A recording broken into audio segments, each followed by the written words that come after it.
পূর্ব বর্ধমান জেলার খণ্ডঘোষ ব্লকের খণ্ডঘোষ গ্রামের বোসপাড়ায় বুড়ো শিবের গাজনকে ঘিরে উন্মাদনা। বিভিন্ন এলাকার মানুষজন সহ খণ্ডঘোষ গ্রামের বাসিন্দাদের উপস্থিতির মধ্য দিয়ে বুড়ো শিবের গাজন হয়ে আসছে দীর্ঘদিনের পুরনো রীতি মেনে। এলাকার 100 জনের ওপর শিব ভক্তরা সন্ন্যাস গ্রহণের পর বুড়ো শিবের পূজা পাঠের মধ্য দিয়ে বুড়ো শিবের গাজন অনুষ্ঠিত হয়। 100 জনের ওপর শিব ভক্তরা বান ফোড়েন শরীরের বিভিন্ন অংশে।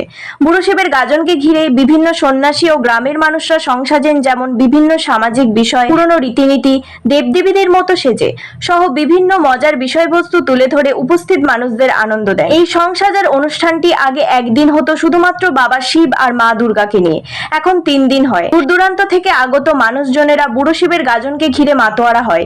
দীর্ঘদিনের পুরনো এই রীতি মেনেই বুড়ো শিবের গাজন হয়ে আসছে বলে জানান পুজো কমিটির সদস্য রাজেশ ভট্টাচার্য, বাবার পূজারী উমাপদ ভট্টাচার্য সহ পুজো কমিটির সদস্যরা। ওনারা আরো বলেন, প্রায় 3 থেকে 400 বছর আগে এখানে জঙ্গল ছিল। সেই জঙ্গলের মধ্যে বাবা অবস্থিত ছিলেন। এক ব্রাহ্মণকে স্বপ্নাদেশ দেন যে আমি জঙ্গলে অবস্থান করছি।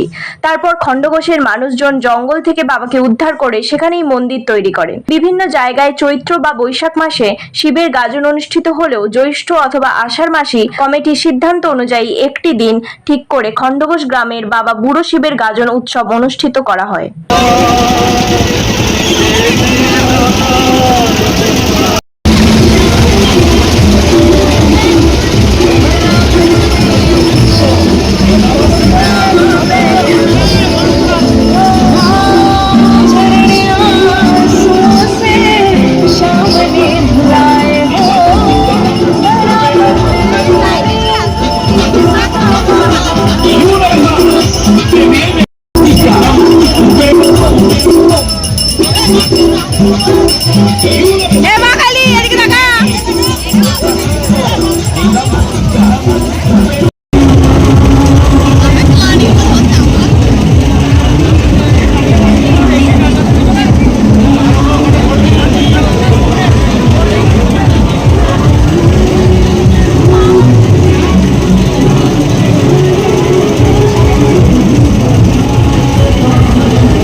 চলাচল দেখেছি যে শিবের গাজন চৈত্র মাসে হয়, তো এখন এইখানে গাজন হচ্ছে, এটা কি এটা বলা হয় আবার গাজন।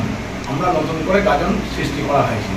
যখন থেকে গাজনটা সৃষ্টি হয় তখন থেকে এটা চৈত্র মাসে গাজনের পর হয় এবং অক্ষয় তৃতীয়ার পরে আমাদের এই গাজনের সূচনা হয়। অক্ষয় তৃতীয়ার পরে দিন দেখে একটা আমরা গাজনের ঠিক করি।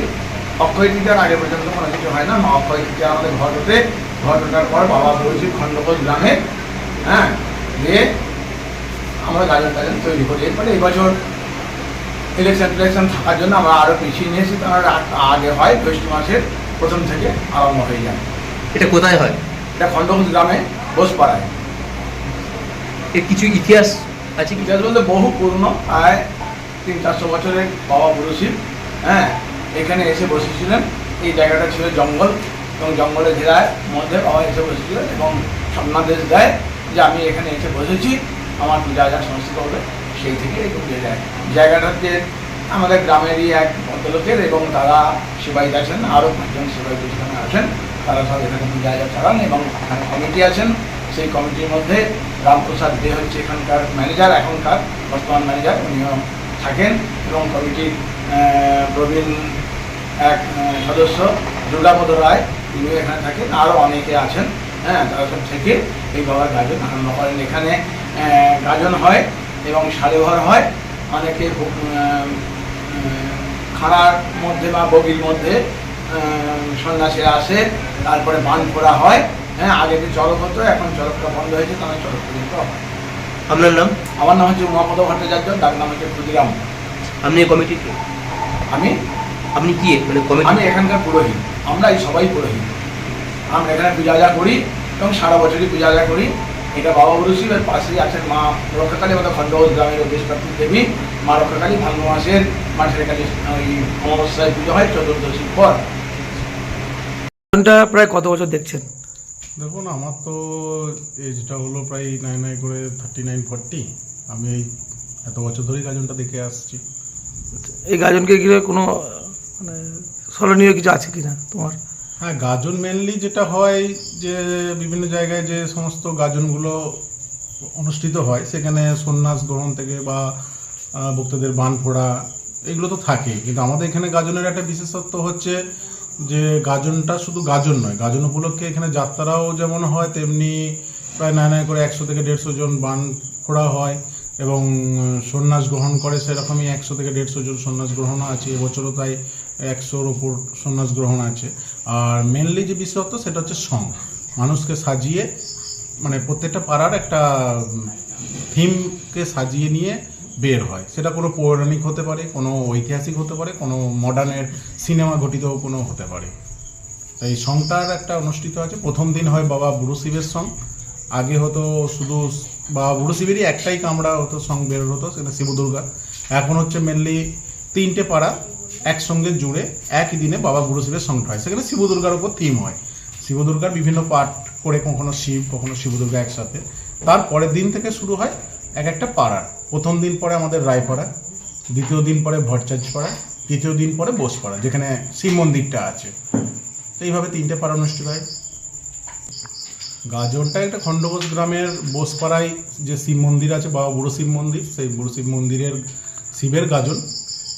আর গাজনটার বয়স বললে, তাই গাজনটার বয়স তো কোন যুগ থেকে শুরু হয়েছে সেটা আমরা বলতে পারবো না।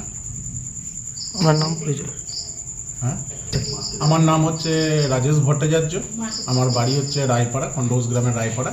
আমি শিব মন্দিরে একটা পূজারী এবং রায়পাড়ার সঙ্গে সং কমিটির সঙ্গে যুক্ত।